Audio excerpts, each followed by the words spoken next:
اس کا نام امیر زادی تھا، مگر وہ واقعی امیر زادی نہ تھی، کسان زادی تھی، ایک چرواہے کی بیٹی، لیکن شکل و صورت میں کسی شہزادی سے کم نہ تھی۔ یہی اس کی دلکش صورت تھی جس نے امیر امام زادہ وسیم خان کو اس کا فرشتہ بنا دیا تھا۔ ممالک کو ہرگز یہ منظور نہ تھا کہ وسیم امیر کو بہو بنا کر گھر لائے۔ ان کا ارمان تھا کہ ان کی بانجی خان زادی ان کے گھر کی بہو بنے، مگر ماموں کو ان کا خواب چکنا چور کر دیا۔ وہ بیوی کے رشتہ داروں کو ایک آنکھ نہ بھاتے تھے۔ یہ لوگ ہر وقت ماموں کے گھر آتے رہتے، کئی دن قیام کرتے اور واپسی کا نام نہ لیتے۔ ماموں نے لحاظ کے مارے خاموش رہتے، لیکن اندر ہی اندر کوڑتے رہتے۔ انہیں شکایت تھی کہ ان کے آنے جانے سے گھر کا نظام دھرم برہم ہو جاتا ہے۔ جب وسیم نے باپ کے ڈیرے پر جا کر بتایا کہ وہ خان زادی سے شادی نہیں کرنا چاہتا تو ماموں کی تو بانچیں ہی کھل گئیں۔ وہ کب چاہتے تھے کہ بیوی کی بھانجی بہو بن کر گھر آئے۔ وسیم خان بیٹا، تو بتا پھر کہاں تیرا رشتہ کروں؟ بابا جان، میرو آپ کو کیسی لگتی ہے؟ بہت اچھی لڑکی ہے، ماں باپ کے پیار سے محروم ایک یتیم بچی ہے، میرے دور کے رشتہ دار کی بیٹی ہے، غیر نہیں ہیں یہ لوگ۔ آپ اس کے چچا صاحب دادا خان سے جا کر بات کریں، مجھے امید ہے وہ انکار نہیں کریں گے۔ اگر وہ امیر زادی کے بدلے 50 بھیڑیں بھی مانگے تو میں بھی دے دوں گا، لیکن تیری خوشی ضرور پوری کروں گا۔ محبت خان نے کہا تو پھر بات کریں۔ بابا جان، چچا صاحب ہیں، مان جائیں گے، لیکن اماں کا کیا بنے گا؟ وہ تو طوفان اٹھا دیں گی۔ کیسے منائیں گے اس بات پر؟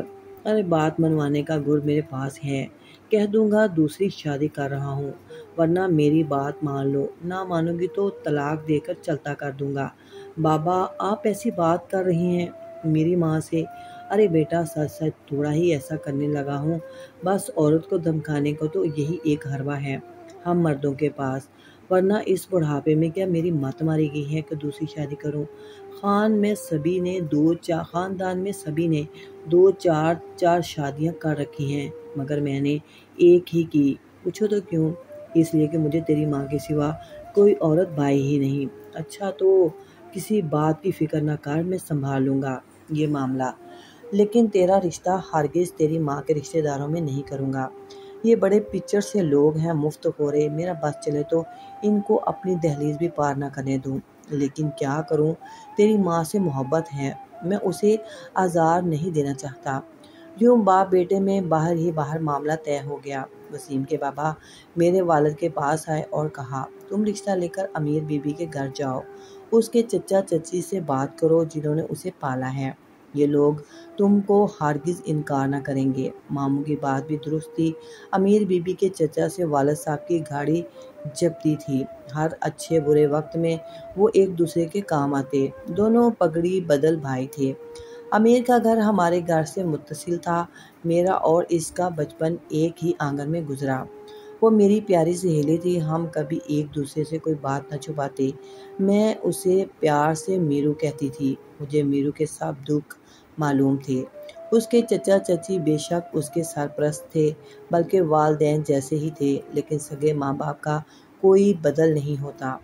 میرو کو اپنے والدین کی محرومی کا بہت دکھ تھا، وہ بچپن ہی میں وفات پا گئے تھے۔ وہ حسرت سے کہتی، اے کاش میں شعور میں آنے کے بعد انہیں ایک بار دیکھ لیتی، ان کی صورت یاد کر لیتی۔ مجھے تو یہ بھی نہیں معلوم کہ ماں باپ کی شکل کیسی تھی۔ میں اس کی دل جوئی کرتی اور کبھی کبھی وہ رو بھی پڑتی، میں اسے چپ کراتی، اس کے آنسو پونچھتی، وہ مجھے اپنا سچا غمگسار اور رازدار سمجھتی تھی۔ ایک ایسے پہاڑی گاؤں میں رہتے تھے جہاں ان کے رسم و رواج آج کے ترقی یافتہ دور میں بھی عجیب و غریب تھے۔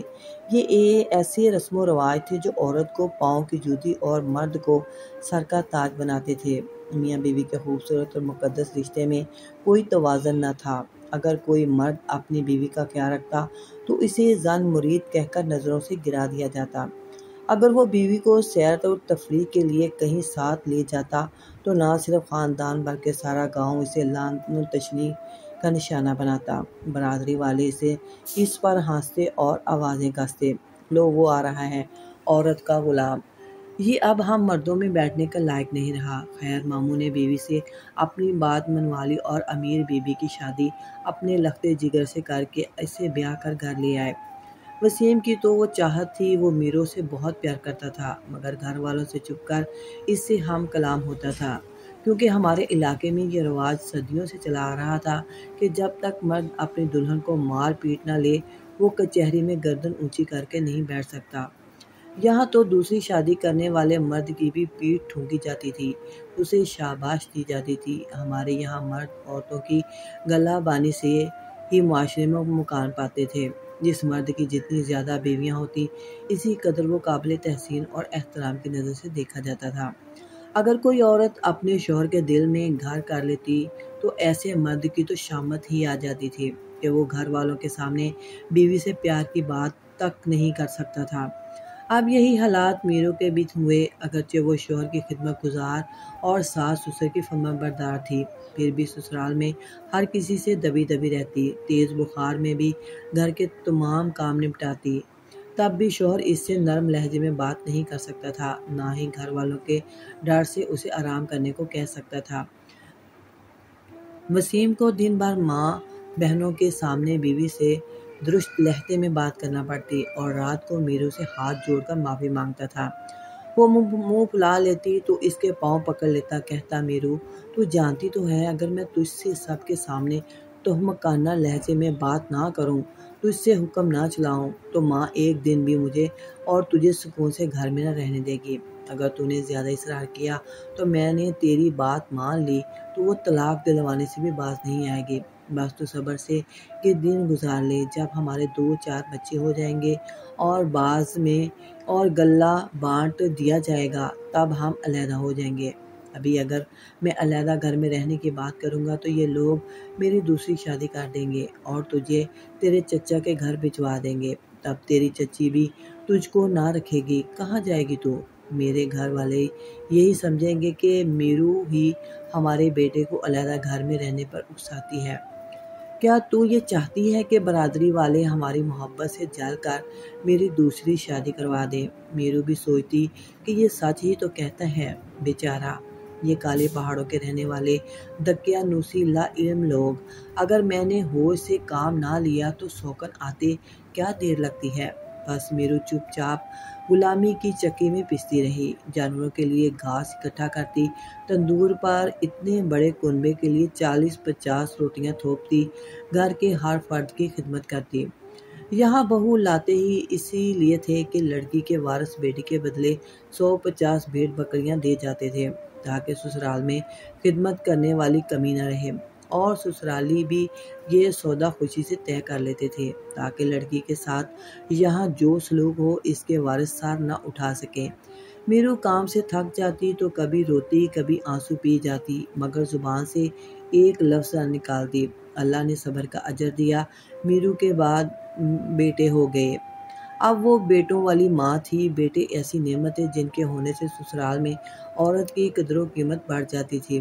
وہ سب دکھ بھول کر ان کی پرورش میں لگ گئی۔ شوہر کی طرف سے بھی دل ٹھنڈا تھا، پیار تو کرتا تھا مگر سب کے سامنے لب کشائی نہ کر سکتا تھا، لیکن اکیلے میں ضرور دل جوئی کرتا۔ اکثر رات کو سب سے چھپ کر کبھی اخروٹ کبھی چلغوزے کا پوڑا لے آتا، کبھی خوشبودار پھولوں کے گجرے چھپا کر مٹی کی خالی ہانڈی میں رکھ دیتا اور رات کو ان سے میرو کی کلائیاں سجا دیتا۔ صبح وہ ساس کے جاگنے سے پہلے ہی مرجھائے ہوئے پھولوں کے گجرے صندوق میں چھپا دیتی، کہیں ان کی خوشبو ساس یا نندوں کی نتنوں تک نہ پہنچ جائے۔ ایک روز اس کی ساس نے 3 گایوں کا دودھ دو کر بھری ہوئی بالٹیاں کمرے میں رکھ دیں۔ وہ خود جیٹھانی کے گھر چلی گئی۔ میرو کا چھوٹا لڑکا رونے لگا کہ مجھے دودھ دو۔ وہ بولی ذرا صبر کر، دادی کو آنے دے، وہ اپنے ہاتھ سے سب کو بانٹے گی، ہمیں بھی دے گی۔ لڑکے کو بھوک لگی تھی، وہ نہ مانا ضد کرنے لگا۔ ماں صحن میں گئی تو بچے نے گلاس میں بالٹی سے دودھ نکالا اور پینے لگا۔ میرو کمرے میں واپس لوٹی تو گلاس اس کے ہاتھ سے چھیننے لگی، لیکن وہ تقریباً سارا دودھ پی چکا تھا، گلاس میں صرف 2 گھونٹ باقی تھے۔ لڑکا گلاس ماں کو تھما کر باہر بھاگ گیا۔ یہ سوچنے لگی کہ اب یہ جھوٹے 2 گھونٹ بالٹی میں نہ ملاؤ، گرانا بھی ٹھیک نہیں، سو اس نے بچے کے بچے ہوئے دودھ کو پی لیا۔ شومئی قسمت! اسی وقت اس کی ساتھ کمرے میں داخل ہوئی۔ اس نے جو بہو کو لبوں سے گلاس لگائے دیکھا، ٹھٹک گئی۔ گلاس کے باہر دودھ لگا ہوا تھا۔ ساس نے گلاس میرو کے ہاتھ سے چھین لیا اور شور مچانے لگی کہ میرو بالٹی سے دودھ کے گلاس بھر بھر کر پی جاتی ہے۔ اس قدر واویلا کرنے لگی جیسے اس نے بہو کو بدکاری کرتے ہوئے پکڑ لیا ہو۔ کہنے لگی، مجھے کئی دنوں سے شک تھا کہ کوئی دودھ چرا رہا ہے۔ آج چور رنگے ہاتھوں پکڑا گیا ہے۔ جب گالیاں اور کوسنے بھی کم پڑنے لگے تو وہ اسے مارنے پر اتر آئی۔ تبھی وسیم گھر آ گیا۔ اس نے جو ماں کو مارتے دیکھا، بیوی کا قصور پوچھا، بس پھر کیا تھا، اسے زن مرید ہی نہیں بے غیرت بھی قرار دے دیا گیا۔ گھر پر ہی پنچایت بیٹھ گئی۔ لاکھ وسیم نے کہا کہ کیا میری بیوی کا اتنا بھی حق نہیں جو سارے گھر کا کام کرتی ہے، جانوروں کو چارہ ڈالتی ہے، بھیڑ بکریوں کا غلہ سنبھالتی ہے، سب سے بڑھ کر میرے بچوں کی پرورش کرتی ہے۔ کیا ہوا جو اس نے ایک گلاس دودھ بالٹی میں سے لے کر پی لیا؟ اس گستاخی پر پنچایت کے بڑوں نے سر پکڑ لیا کہ یہ بد لحاظ لڑکا ہمارا بھی لحاظ نہیں کرتا، کس قدر بے حیائی کی باتیں کر رہا ہے۔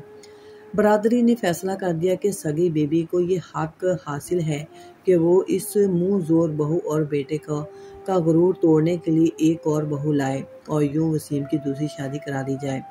انجام وہی ہوا جو ہونا تھا۔ بہو کا سر جھکانے کے لیے اس پر سوتن لانے کا انتظام ہونے لگا۔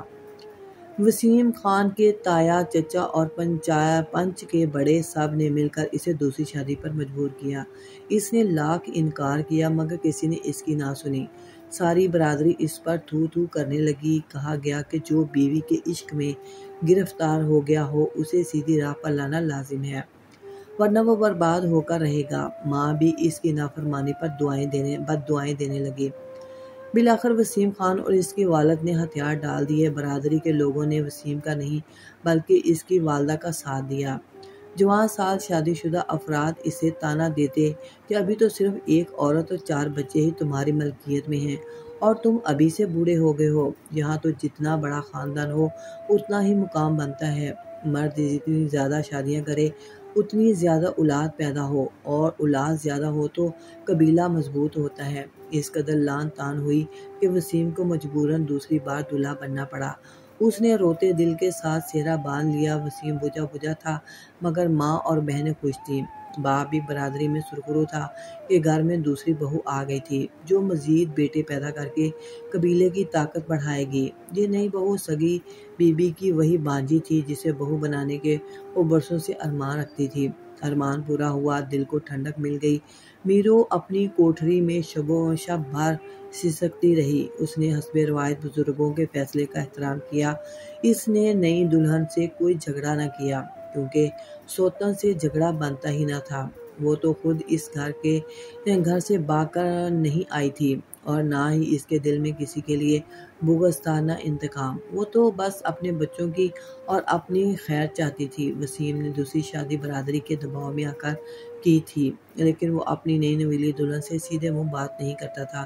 اس پر اس کی ماں کو دلی صدمہ پہنچا، لیکن انسان اپنے دل کے ہاتھوں مجبور ہوتا ہے۔ وسیم بھی مجبور تھا کیونکہ اس کی محبوب زندگی کی ساتھی اس کی پہلی بیوی میرو ہی تھی۔ اس کشمکش میں گھر جہنم بن گیا، زندگی موت بن گئی۔ بچے الگ پریشان ہو گئے۔ میرے کو نہ سہی اس کے بچوں کو تو سکھ چین اور گھر والوں کا پیار نصیب تھا، لیکن اب نئی ماں کے گھر آ جانے سے سب کی توجہ اس کی طرف ہو گئی اور بچوں سے پیار میں کمی آ گئی۔ میرو نے خود کو سمجھا لیا کہ اگر یہی ہمارے پہاڑی باسیوں کا طرز معاشرت ہے تو مجھے بھی باقی عورتوں کی طرح جینا ہوگا۔ جیسے اور عورتیں سوتنوں کے ساتھ صبر سے جی رہی ہیں ویسے ہی مجھے بھی جینا ہوگا۔ ساس جو کچھ کہتی ہے سن لیتی، چپ رہتی۔ شوہر البتہ اب بھی ویسا ہی تھا۔ وسیم بدلا نہیں تھا، اس کا پیار بھی کم نہیں ہوا تھا۔ پہلے بھی وہ تنہائی میں اس سے اظہار محبت کرتا تھا، اب بھی کرتا تھا، تو کیا فرق پڑا جو اس کی زندگی میں ایک اور عورت آ گئی۔ نہیں آنے والی کے نصیب میں تو وہ شوہر کا پیار تھا ہی نہیں جو میرو کی جولی میں بھرا ہوا تھا۔ لیکن پھر ایک اور چال چلی گئی جس نے اس کا پیار اور غرور سب کچھ چھین لیا۔ قبیلے کی دور کی رشتہ دار بوڑھی عورتوں نے جو سوتن کی رشتہ دار تھیں، یہ گواہی دے دی کہ جب میرو کی ماں فوت ہوئی تھی تو وسیم کی ماں نے اسے یعنی میرو کو 3 ماہ کی عمر میں ایک بار اپنا دودھ پلانے کی کوشش کی تھی۔ یہ واقعہ وسیم کی ماں کو یاد نہ تھا، مگر ان عورتوں نے دعویٰ کیا کہ ہمیں یاد ہے، ہم نے دیکھا تھا۔ اگرچہ یہ ایک مشکوک بیان تھا، لیکن قبیلے کے بزرگوں نے اپنے گاؤں کے مولوی سے رجوع کیا۔ مولوی نے کہا اگرچہ بچی نے وسیم کی ماں کا دودھ نہیں پیا، لیکن اگر اس کے بعد پیدا ہونے والی کسی بہن کے ساتھ پی لیا ہو تو وہ دودھ شریک بہن ہو گئی اور یوں نکاح جائز نہیں رہا۔ یہ لوگ مزید کسی بڑے عالم یا مفتی کے پاس نہ گئے، بس اسی ایک بیان پر اکتفا کیا کہ اگر معاملہ مشکوک بھی ہے تو احتیاط یہی ہے کہ وسیم اور امیر بی بی بطور میاں بیوی ساتھ نہ رہیں۔ مولوی نے اپنی جگہ درست بات کہی کہ دودھ شریک بہن بھائی میں نکاح جائز نہیں، لیکن یہ امر کوئی ثابت نہ کر سکا کہ جو گمان ظاہر کیا گیا وہ سچ ہے یا جھوٹ۔ حتیٰ کہ وسیم کی ماں بھی کہتی تھی کہ خدا جانے ان بوڑھی عورتوں کو کون سا واقعہ یاد آ گیا۔ مجھے تو کچھ یاد نہیں۔ قبائلی چونکہ تعلیم سے دور تھے، وہ اسی بات پر اڑ گئے کہ معاملہ مشکوک ہے اور یوں میرو کو اس کے شوہر سے جدا کر دیا گیا۔ وسیم سے پردہ کروا دیا گیا اور طلاق بھی دلا دی گئی۔ اس کے بعد جب تک میرو زندہ رہی نہ وہ اپنے شوہر کی شکل دیکھ سکی نہ کبھی بات کر سکی۔ اس علیحدگی کے بعد اسے کبھی کسی نے ہنستے نہیں دیکھا۔ بچوں کی خاطر اسے علیحدہ مکان میں رکھا گیا اور خرچہ بھی دیا جاتا، لیکن وسیم سے ملنے کی اجازت نہ تھی۔ آج کے دور میں بھی اتنی جہالت، اللہ معاف کرے۔ کہانی پسند آئی ہو تو چینل کو سبسکرائب کر لیں۔